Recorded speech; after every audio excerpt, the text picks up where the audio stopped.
Hey everyone, welcome back to Black Girl This, Black Woman That. I'm Bernie, and I am sitting here with the amazing Aliyah, the creative Aliyah, the beautifully humbled Aliyah. How would you introduce yourself?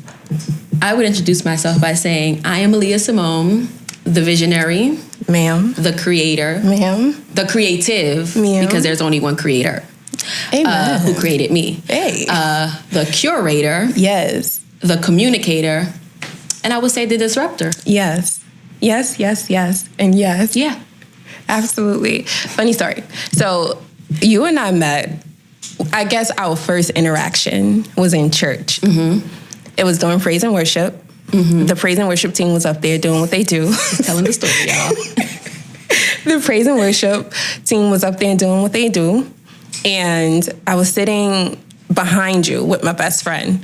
And you kept turning around. You had to be about 7. You kept turning around, looking at me. And one time you turned around, during this time, y'all, I had my tongue pierced. Judge your mom, don't judge me. And I stuck my tongue out at you. And the look on your face was like blasphemy. Like, this girl. I went home and took my piercing out that day. I have a couple of more stories, but I'll save them for another time. You said you were the creative. Mm-hmm. You said you were a visionary. Mm-hmm. You said you were a disruptor. Mm-hmm. Have you always felt like that about yourself? Have I always felt that way about myself? Not necessarily in those terms, because as I evolved over the years, my vocabulary enhanced, and I realized that those are words to describe me. At the time, growing up, I knew that there was something different about me, but no, I didn't see myself in those particular categories because I didn't really know what they were. Yeah. I don't know. For me, growing up, the person that I am today, and as I reflect a lot on the younger Bernadette, 2 different people. Mm-hmm. 2 different people. One, because 2 different environments. Mm-hmm. And when you're an adult, I feel like you get the urge to just do you mm-hmm. a little more. And I think depending on how we grew up will determine how we step into who we are mm-hmm. in full potential. Does that make sense? Yeah, that makes a lot of sense. So as we look back to our younger days, I want you to reflect on younger Aliyah. Younger Aliyah was a hot mess, okay? A good mess. Wait, I got another story. We were texting one time, and you got flippy. Me? Yes. Do you remember? No, yes, you. You got flippy in your text message, and I stopped texting. I'm like, I'm going to see her tomorrow in church. I seen you the next day in church. You were sitting, we were at the school. You were sitting with 2 of your friends, and I tapped you on your shoulder. I was like, come here. You was like, for what? For what?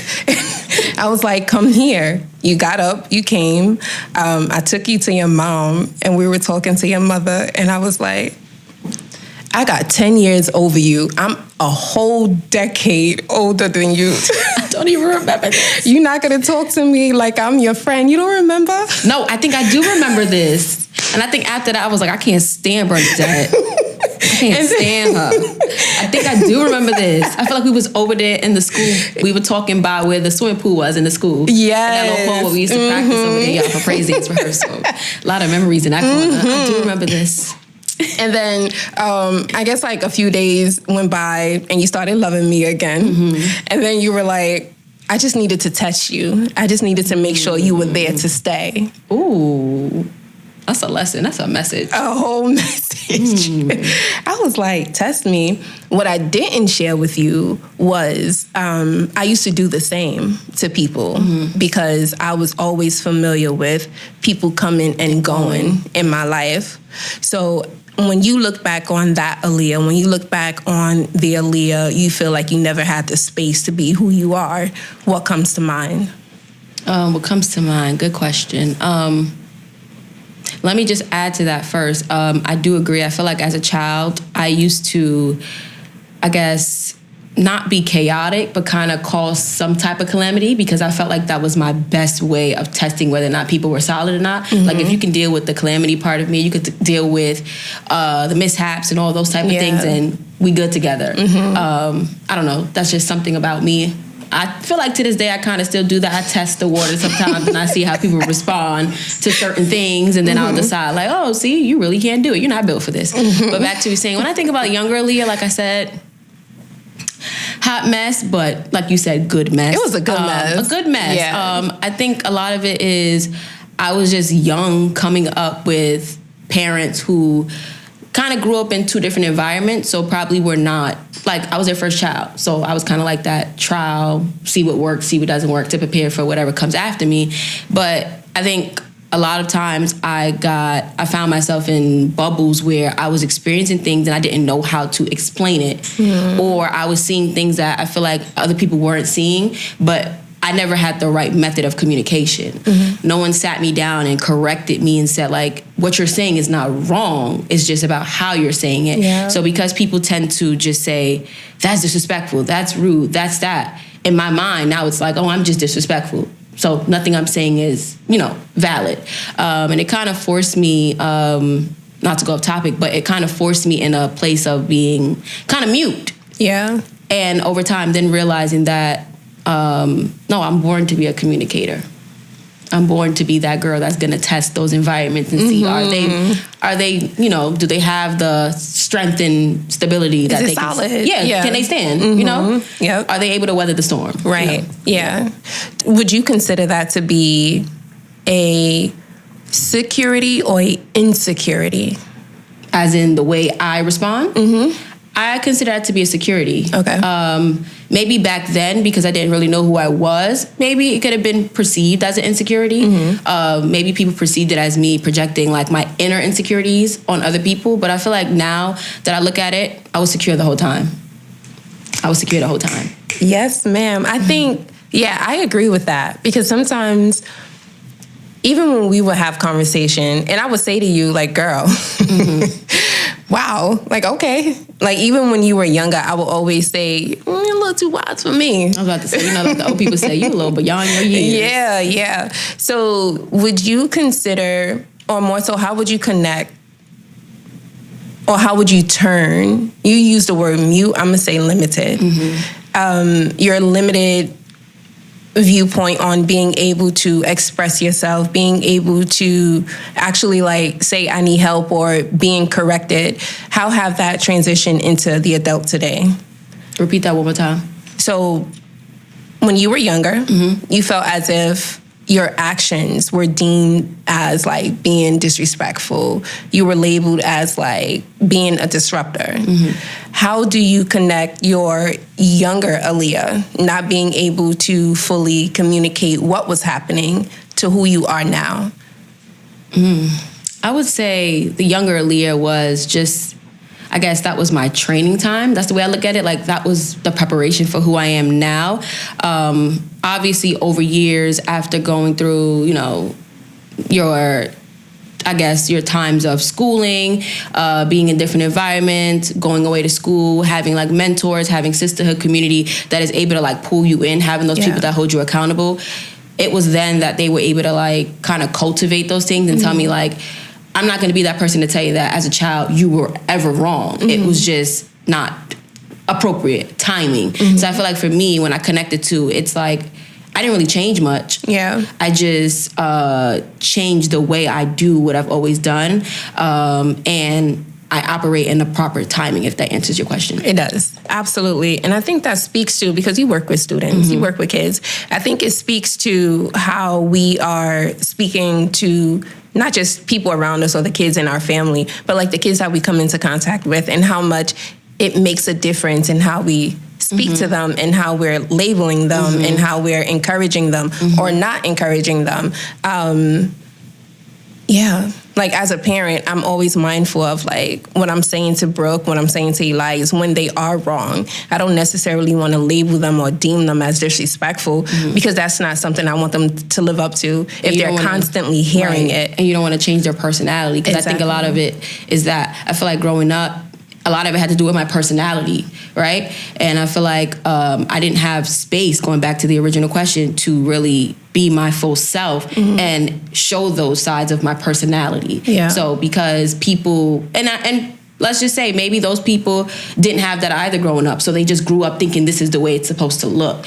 And when you see people like me and you who are creative, it's like, because I'm not used to that side of creativity, and I don't understand how the creative mind and creative behavior operates, I'm just gonna say, oh no, X market, not gonna work. So when I look at my students, you have your couple that are always acting out more than others. Those are the ones that I tend to keep close, because I'm like, you just not acting like that way because you just acting that way. Like there's something special about you. And I'm not trying to change who you are, but I'm gonna be that person that you can always say, one thing about Miss Aliyah, she never tried to change me. She just helped me bring it out in a positive way. Like, no, you want attention, you desire attention, and you're gonna own that space, but in a positive way. You don't have to act negative for that attention. And that, I relate to that, because I feel like growing up, sometimes I did negatively act because I felt like that's when people watched me. That's when people gave me, not saying I wanted to be the center of attention, but I felt like I was seen. So sometimes I acted out. To say. Right. So sometimes I acted out because I said, well, that's the only time you're going to sit and listen to me. If I flip a table right now in this classroom, then I'm going to have that one-on-one time, and then it's going to force you to listen to me. Right. Yep. So, yeah. It kind of reminds me of Wicked. Did you see it? No. I Dang. seen it. Yes. So good. Elphaba, Cynthia Erivo, she wasn't always wicked. It was during the end of the story when she kind of took that on, because that's what they were throwing at her. That's how they reintroduced her in the end of the movie, because she was this bubbly person. She was green, but she was like this bubbly person. She had so much to offer and so much inside of her that wasn't being cultivated. So she went into the school where she had someone to cultivate her. However, when her professor seen that she was too grand and too big, they wanted to box her in, and she was like, no, absolutely not. That's who I am. And so when she didn't follow the way that they wanted her to, that's when she was deemed wicked. Sounds familiar.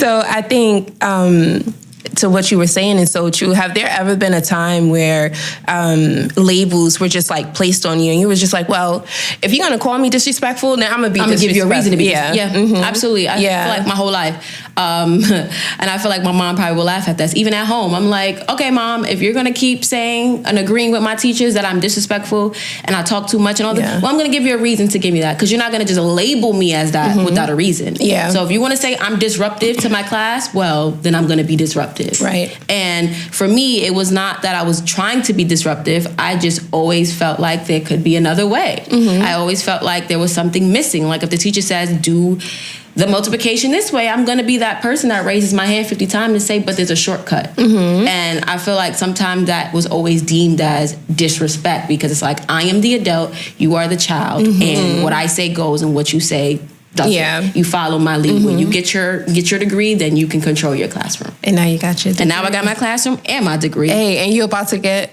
my PhD. Hey, Dr. Johnson. Dr. Aliyah Simone Johnson. Hey. Talk to me nice. So, younger Aliyah, has there ever been a time where you was just like, okay, I can show up.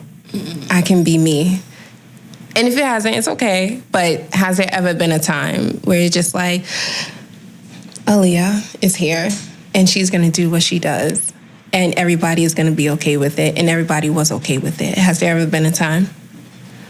Amongst my family, yes. Outside of that, no. Okay. And outside, first of all, you're affiliated with so much because you do so much, and it just speaks to how creative you are and how amazing you are and how warm you are. So now, adult Aliyah, looking back to younger Aliyah, what would you change? And it's such a cliche question, but I think it's a real intentional question because it helps you do better. So what would you change if you were able to take a look back at Aliyah and be like, I could have did this differently? Or, I was a little crazy in that moment. What would it be? I think I would have...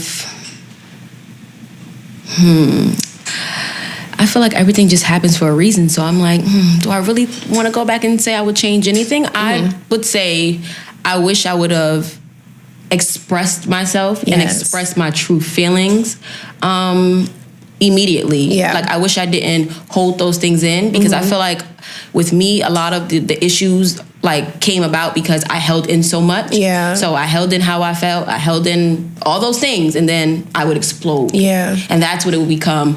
Oh, all those things were like you. But it's like, had I communicated right away, then perhaps something could have been addressed right then and there. Yeah. And all that other stuff could have been avoided. Or if you had the opportunity to communicate that the right part, way. or had the space. So yeah. I tell my girls all the time, it's not what you say, it's how you say it. And if you want to be heard, I feel like people will hear you more nowadays. People will hear you more when you're silent and still. You know what I mean? Quiet. Like when you're very stern with it, than yelling and being obnoxious and like over the top. Because this generation, what are they? The Gen Zers? Or Child, I don't know what I am. Whatever they are. I'm African millennial. Whatever they are, it's like everything is but it doesn't take all that. What you have to say is important. It's just how you say it. And I feel like if they don't know better, they can't do better.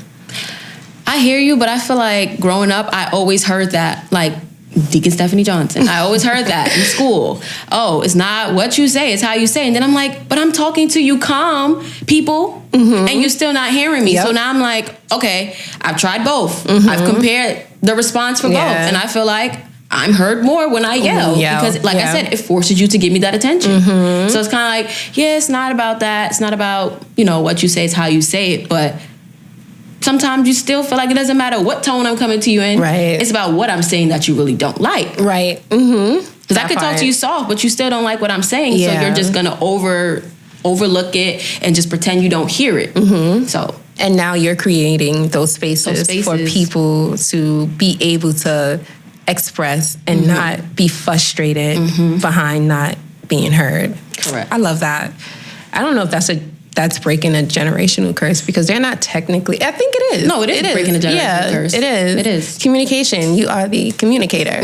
Yeah. And I feel like from communicating with people who are older than me, and when I share, small things from my own experience, I realized, so you kind of went through similar things and you just never talked about it. Yeah. You kept it in. So here you are, 40, 50 years old, talking to a 26-year-old, and it's like, oh, so who's going to be the one to say it stops with me? Who's going to be the one to say this has to stop? Yeah. And we can't keep letting the other parties get away with it. Right. And then we also can't blame them for what they don't know. Right. Yeah. So it's one thing when you have had those conversations, another thing when you just go along with the go along. Right. And they never know what they're doing or how they're operating in a space is influencing you. Right. Yes. Or affecting you. Yep. Has there ever been a time where you wish people had heard you differently? Every day of my life. 24/7, 365 days a year. Because it'll eliminate the frustration and all that behind it. You mentioned your mom, Deaconess, Deacon. Oh no, Minister Johnson at this point. Yes. Yo, hold on. My mama wait until I'm a grown woman to make me a PK. Get somebody else to do it. That's all right. I'm so proud of her. I'm so proud of her. I'm just saying. So clearly you grew up in church. How would you say church influenced you? I feel like church, I had to do some reflecting, and I realized church is all I know. And I don't, regret it or, regret the fact that my parents brought me up in church. I'm grateful that I had parents who were very grounded in their faith and thought in not robbery to bring me up in church. The only thing about that was I feel like I was that kid who was in everything, at everything. And it was like, you go to school from 7 to 4, and you meet me at that church at 4:30 because there's Bread of Life, there's Bible study, there's New Disciple class, there's children's choir rehearsal, there's everything going on. Praise Friday, band. there's Tea Nesta, and you better know the covenant. So when I think about that, and as an adult, when people say, oh, what did you do as a child for fun? Kara. Mom. Oh, do you have any best friends in life? Daron. Where y'all met? Church. And I'm like, it's nothing wrong with that. But then I'm just like, I realized how much I only know about one place, and I didn't really have any other exposure. Right. So that's why when I'm not in that place, I don't know how to be myself, because I only know Aliyah in that place. It's also the same thing like when you grow up in one house forever, when it's time to move, you don't want to detach. Yeah. Like, and I feel like with me, because I've been a part of a place for so long, there was a struggle to detach. Yeah. Yeah. Okay. I didn't want you to stop there. Church is my middle name, y'all. So yeah, there's been a struggle to detach. When it comes down to church, and I feel like this is a unpopular topic of church. I grew up in church. I've been in church since I've been like 5 years old. And the church that I started out in was one of those way back, get on your knees, calling Jesus, Jesus, Jesus, Jesus, Jesus church at 4 a.m. in the morning till all the other disciples started to come in. But that wasn't my life. Like, I dibbled and dabbled. Now she was halfway in, halfway out. Yeah, I was. And 1 foot in the world, 1 foot in the building. But now they're both in. Amen. Love that. So I have a different experience. Like, I feel like I have that balance of the world and being under God's covenant. You grew up in church. Now as an adult, I feel like you too have a balance of what your experience is in the church and then outside of the church as well. How do you think growing up in a church plays a role in how you respond to being outside of the church? So that can be anything, your mental health, that can be your interactions with people who aren't in the church, how you show up as a teacher, how you show up as a leader, how you may be timid to show up, things like that. So like I said, yes, grew up in the church, had both feet in the building. I feel like as I grew older and really, started this whole development process of finding out who I am and what I bring and who, those type of things, I realized that ministry is holistic. Growing up, I thought being in ministry and going to church was just you go to church and this is like, this is what it is. I realized as I got older that it's a purpose thing. So whether or not I'm actually in the building, it's a purpose thing. So it's beyond being in a place. So growing up, it was cool to say like, yeah, I'm a church girl. I go to church. I church. But now it's like, I'm an adult now. And it's like, I have to reevaluate what does that really mean? Yep. So me being in church 24 hours a day, but am I actually in my purpose? Yes. Am I actually doing the things that I'm supposed to do? Like, I'm not a baby anymore. Right. Mommy and daddy taught me everything I know. They had me in Teen Esther where I learned all the things I need to know. So now it's like putting all those things together and deciding, okay, you're an adult now. Put away the childish things. It's more than you just coming to church. Yep. Are you in your purpose? And I realized every day, I was, you have people who say like, you're not in your purpose because we think that church means I have to be in church and do something in the church to say I am. And I realized I'm in my purpose. I'm a teacher. I'm a teacher. Like I teach people's children, that is purpose. Everybody's not able to do that. That is something that I feel like you are kind of called to do. Yeah. So I feel like, being in a ministry in a church where I was able to see those different things done, you had your McCanns who were teachers. You had your, I forgot who. You had your other people in the church who were also teachers. You were able to see that they're all things that work together, if that makes sense. Yeah. Do you think your purpose is one thing? I don't think. No. As long as you have breath, you have purpose. As long as you are able to get up in the morning, thank you, Jesus, for waking me up. Your purpose can change day by day as you are given. As you experience things, your purpose changes. Or rather than changes, it evolves. Yeah. Do you think you've ever had to, I think I asked you this, and I don't know if you thought about it, your shedding process. So like you said, as you got older, you had to put away childish things. When did you take ownership of your salvation? Because growing up in the church, we have so many other people praying for us. We have so many other people who's just like believing in us. We have so many other people who are just like interceding on our behalf. But when did Aliyah say, okay, this is for real. Yeah. Like I'm in church for real, for real. I think for me it was during COVID, during the pandemic, when things were just going crazy. I was also in school for my undergrad degree, and it was just like hit after hit. So many things kept happening, and I got so used to, I call them the Avengers. So that's like my mom, my aunt. They like the people I call the Deacon Coates when I need a prayer to get through, because I know he gonna answer, because they coming, faithful, what they call it, faithful soldiers in the army of the Lord. So I feel like I got to a point where they were praying for me, and I still was getting upset, because I'm like, I ain't praying hard enough. Something is not moving. I'm still stuck with this issue. And it was in that moment I was really like, I got like pulled back. Not saying I heard the voice of God or anything, but something inside of me was like, but you ain't praying. Ooh. Like, you're not. It's not my relationship with them. It's not my relationship with you. Right. Like, girl, I want to communicate with you too. It's not that I want to not do things for you, but I don't even know what you need, because you're not telling me. Yeah. Like, and in that moment I was like, ooh, you right. I'm still getting up in the morning, doing my regular, now I lay me down and sleep, routine. Yeah, I'm not really dedicating any time. And I was like, something to consider. Can you imagine God like, but I want to talk to you. You coming to me on behalf of Sister Who? Right. What she need? Oh, exactly. She didn't tell me that. Exactly. So in that moment, I was like, oh, it's time for me. I'm a whole grown woman. I can't be out here evangelizing and telling people about Jesus when I don't talk to the man myself. That part.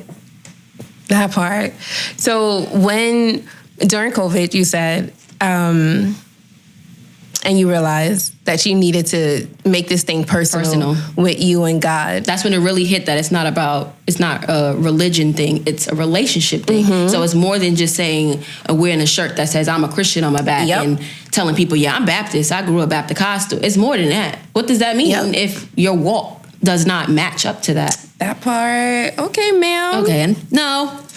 So we got the creator, we got the corruptor, we have corruptor. Jesus, we gotta cut that out. No, it's okay. Corruptor is crazy. Child, we got the disruptor. No, let me go home and define that word. It might actually make sense. Okay, well, everything define it. Wait, we gotta go home and look it up. Please do. The disruptor. Minister? No. Nah, you wildin'. Okay. Wildin'. What? I have another story. Oh, Jesus. We're at a conference. And was it a conference? It was something. Was it a women's conference? It was something. And praise and worship was happening. And it wasn't an altar call, but everyone was just like in the front, engaging in praise and worship. And I had you by your hand. And you were rocking. And I'm like, the entire time, you had your hand, you had your other hand up. I'm holding you by one hand. I had one of my hands up. And I wasn't rocking. You were rocking. And I'm standing there praying for myself until I felt you rocking. And I was like, you about to do it, Jesus? I think I remember. It was a women's conference. I think they had us all come to the front. Yeah, I'm like, that's what we had, yellow t-shirts. I'm like, you about to do this, Jesus? And you started rocking faster. In fact, I was like, lay it on her, Holy Ghost. Heard the breakthrough. Lay it on her. And then it stopped. I was like, really? Really? Prematurely. I was like, I wanted her wrapped up in a rapture. Jesus. She wanted me to run around. So, why is it personal for you now? Why is your walk with Christ personal? When I reached out to you, I was like, it's a podcast to encourage hope and to do this thing for real, to like really be in this, or those who are in this walk with Christ, like for real and on purpose. You was like that part. So why is your relationship with him now so personal?